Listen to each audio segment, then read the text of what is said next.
YouTube, what's good? Episode 90, back in with another video. And also, this is going to be part number 4 of the Wrestling Rewind, season number 3, episode number 6.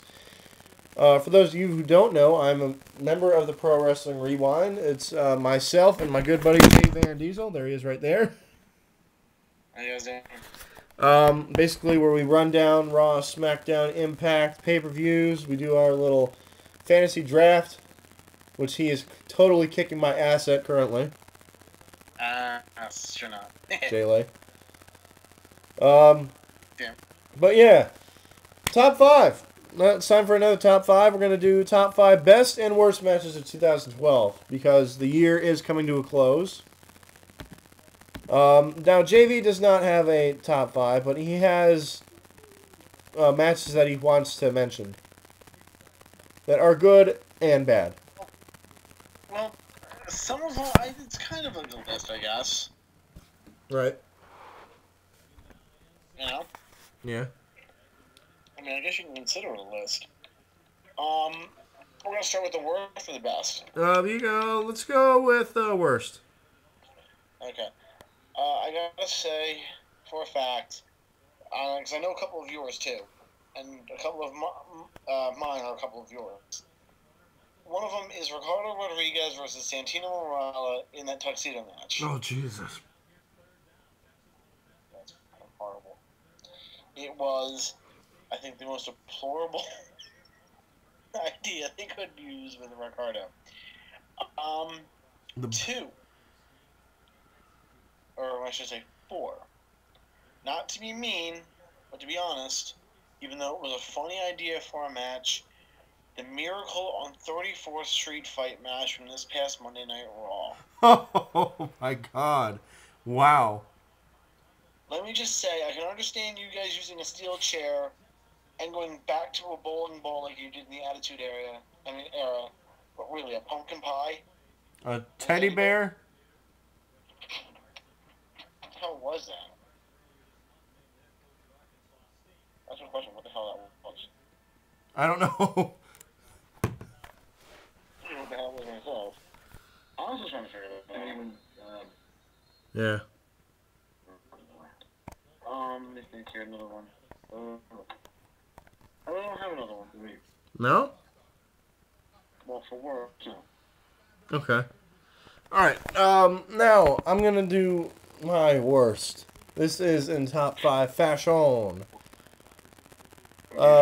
Let's see. My number 5, this one might be a little bit of a surprise, but my number 5 is Daniel Bryan versus Sheamus at WrestleMania 28. Yeah, that was also a bad match. Here's Here's why. Here's why. There are some pros and some cons with this match. The pros are Daniel Bryan is now a megastar. Before he was a megastar in the independent scene, and he was just an wrestler. Now he's like a megastar. Trending worldwide. I agree with that. Yeah, he's a megastar, and the cons of this match were it was 18 seconds. That's 18, which was a blowout according to my friend Ross. 18 seconds. That was bullcrap. Especially for one of the marquee matches at WrestleMania. Wow. And another pro, I guess it kicked the show off with a bang. Anticipation. Going, if you will. Number 4 would have to be this is going to be a pre-show match. It was a pre-show match for No Way Out. It was Brodus Clay versus David Otunga. Jesus Christ. You saw that? Yeah. Oh God, where do I begin? So many botches in this match. It's not even ridiculous. It's sad, pretty much. It's really sad. Number 3 would have to be John Cena versus John Laurinaitis at Over the Limit. Why was that the main event of that pay-per-view? That was retarded. It was absolutely retarded. That was, I think, the worst idea WWE could have thought of when they did that. Exactly. Exactly. Number 2, it's another John Cena match. John Cena versus Michael Cole from Raw, January 4th. Yeah. The fact that Michael Cole had to wrestle again, it's just sad. Not only that, the fact that they had to use barbecue sauce. The fucking barbecue sauce, JR's barbecue sauce. Stripped him down to his bare ass, pretty much. It was, ugh. He wearing something like, no, he wasn't. He was wearing like purple tighty whities or something. And my number one worst match of the year would have to be Ricardo Rodriguez versus Santino Marella, No Way Out, the tuxedo match. Let me just say, the build-up to this match was absolutely horrendous. The fact that Santino stripped him and, oh my god, he's got a Justin Bieber shirt on. Let's make a tuxedo match. Yeah, that'll get the kids going. Freaking PG era bullcrap. Yeah, those are my top 5 worst. Now we're going to move on to the best. And JVD, here we go. Okay, number 5 has got to be the match between... I gotta say, it's gotta be between CM Punk and... No, wait, no, was that last year? Which one? Jericho? No, that was this year. That one was really good. Which one? From the first one they did. WrestleMania? Yeah. That was a pretty match. That was awesome. I also gotta say number 4, the SmackDown Money in the Bank ladder match. Yes. Yes. Yes. Raw one was more ass than you think. Yep. Oh my god, why did I put that on there? I think I might have to make a redo for my list. Drop out the Brodus Clay David Otunga match and put in the Raw Money in the Bank ladder match. Yeah. Just for the fact that it started out with 4 people, and then The Miz put himself in there, and it made it 5, which normally the minimum was 6. Now it's 5. It was bullcrap. Not only that, Rey Mysterio came back the next night, so he could have came back and made it 6, but no, WWE pulled the strings, or little puppets. Anyway, sorry about that. Good.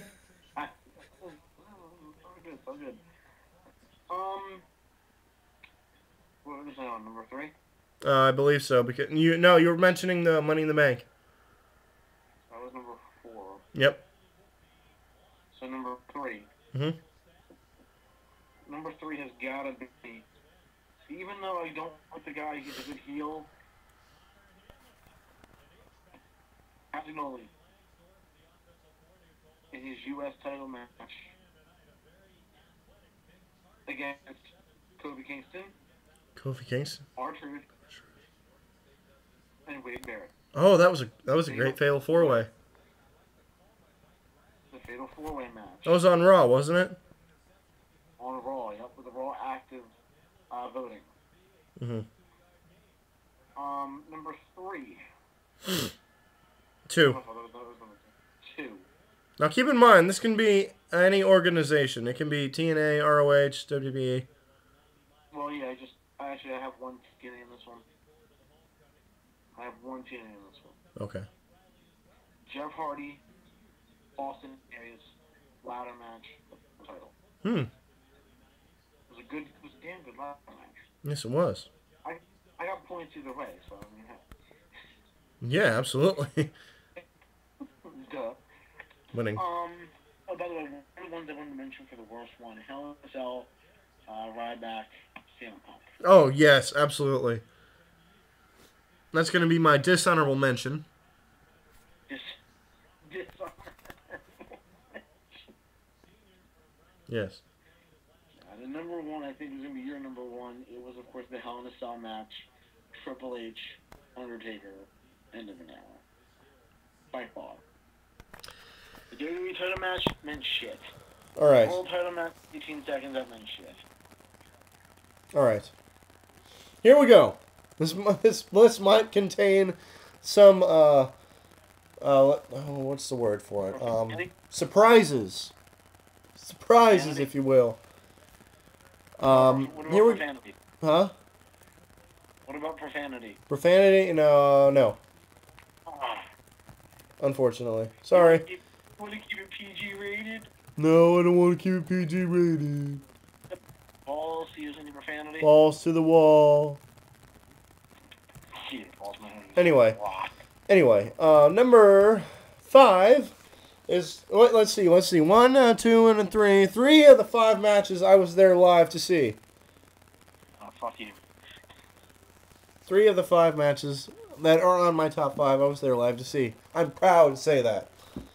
Number 5, starting things off, is a match I did see. WrestleMania 28, John Cena versus The Rock. Really? This generation's Rock versus Hogan. Well, I thought it was good, but I didn't think it was going to be that good. No, for me it was. I thought it was. Because you went into it not knowing who was going to win. There were a lot of near falls. The only thing I didn't like about it was the intros to each wrestler. Yeah, although Flow Rider was pretty good. Flow Rider's entertaining. Flow Rider was entertaining, but it wasn't really... Wow. MGK was horrible. Yeah. But either way, I think it was a great main event. Definitely went... the fans went home happy. I sure did. And I got the t-shirt to prove it. I was there. So did my ex-girlfriend, may God rest her soul. Yes. Number 4 would have to be CM Punk versus Chris Jericho in the Chicago Street Fight at Extreme Rules. Yes. Words cannot describe how epic this was. I believe it was a little bit better than their match at WrestleMania because it was a hardcore match. And the whole storyline with like CM Punk's father being an alcoholic, his sister being a drug addict, she being at ringside and slapping Chris Jericho was hilarious. That was great. Here's the thing. You don't bring family into it. Like that. Whether that was a storyline, I still have to disagree with the approach they did with that. Right. But it was entertaining nonetheless. Number 3 would have to be the main event of Over the Limit, the real main event of Over the Limit, CM Punk versus Daniel Bryan for the WWE Championship. This match was awesome. Definitely. This match was awesome. I gotta say, I've been a big fan of those guys since they were in ROH, way back when, and to see them actually main event a pay-per-view, but they didn't because of the crap fest known as John Cena versus John Laurinaitis. Moving right along, but yeah, Daniel Bryan and CM Punk definitely should have been the main event. WWE was high on something that it wasn't. It tore the house down. People didn't even want to see the John Laurinaitis John Cena match. But nonetheless, it was a great match. It was a great match. You didn't know who was going to win, just like The Rock and John Cena. You didn't know who was going to win. And it was a 5-star classic. Coming in at number 2 is JV's number 1. The Undertaker versus Triple H, end of an era. Hell in a Cell with Shawn Michaels as the special guest referee at WrestleMania 28. Yes, that's my number 2. Again, like I said with two of the previous matches, you didn't know who was going to win walking into it. You didn't know if it was going to be The Undertaker or if it was going to be Triple H. Personally, when Shawn Michaels hit the sweet chin music on The Undertaker and Triple H hit the pedigree on The Undertaker, I thought that was going to be it. And boy, was I wrong. Boy, was I wrong. Let's see. Something about this match didn't really seem like it was like Hell in a Cell worthy. You know? Like there wasn't any blood, I can get that. It's PG era. There wasn't any weapons or anything like that. There was steel steps and a steel chair. Ooh, that's intimidating. But yeah, that's my number 2. It's really intimidating. But yeah, that's my number 2 and my number 1. Number 1, favorite match of 2012 has to be from Showdown in the Sun, Day 2, Ring of Honor. I was there personally to see this, so don't get all biased on me on your high horse, like, oh my god, Undertaker's better. Alright, whatever. From Showdown in the Sun, Day 2, you have Unbreakable Michael Elgin versus American Wolf Davey Richards for the ROH World Heavyweight Championship. Really? If you haven't seen this match, I highly recommend you do. I really want to see it, because personally, I think ROH has some 5-star matches in their arsenal. I think this might be... This is personally one of the best, if not the best match I have ever seen in my entire life. It's true. It was like a 40 to 45 minute match, back and forth throughout the entire match. You had Nigel McGuinness, an ROH legend at commentary, with tears in his eyes. He was loving every single second of it. You had, right next to him, you had Kevin Kelly, who was one of the best commentators in the history of WWE and wrestling as a whole, saying, and I'm quoting here, "This is the greatest match I've ever called." When that's said, you know this is magic. And I hate saying that word. It's magic, but it really was magic. Those guys worked really well. Those guys worked really well together. If you haven't seen the match, I highly recommend you do. Look it up on YouTube, buy the DVD, or hell, it's probably on Daily Motion. But yeah, American Wolf, Davey Richards against Michael Elgin. Highly, highly recommend you check that out. My favorite match of the year, 2012. That's the rewind for this week, folks. Not really, no. No? No. No? I want you to film one more part. Okay. That we're going to get into after the break. It's all concerning the reigning defending WWE champion CM Punk and your thoughts about what they're doing with his character, what they're doing with his gimmick. I find it really interesting, and I'll have my opinion on it, and hopefully the guy behind the camera will too. Yes. Will be coming up right after this. Alright, so stay tuned for that. I'm going to cut it off here from our A 90 channel. So until my next video, this is A 90 saying peace out, baby. See you guys later. Oh yeah.